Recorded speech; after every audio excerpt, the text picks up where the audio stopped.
So let's talk about now for a second and dive into they need to be jolted out of this thing. What can you do? I mean, Stott is struggling. Marsh is struggling. JT is struggling. Let's go to Marsh and Stott. Like, what can you do with those guys?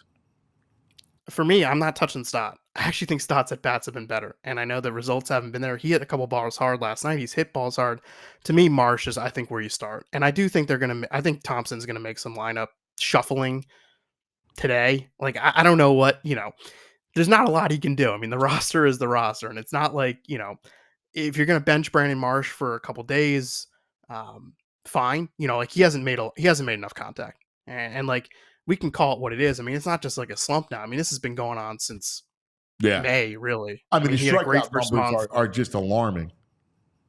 Yeah, I mean, he's just, even if he's not going to hit lefties, fine. Like, he's got to hit righties, and he's not hitting righties right now, and he's really not even putting the ball in play. So, okay, it's like, all right, well, great. Let's sit Brandon Marsh. Let's kind of move the lineup around. It's like, well, okay, who's playing for Brandon Marsh? And like the answer is probably Weston Wilson, Cal Stevenson. I mean, like this, Austin Hayes would be the guy.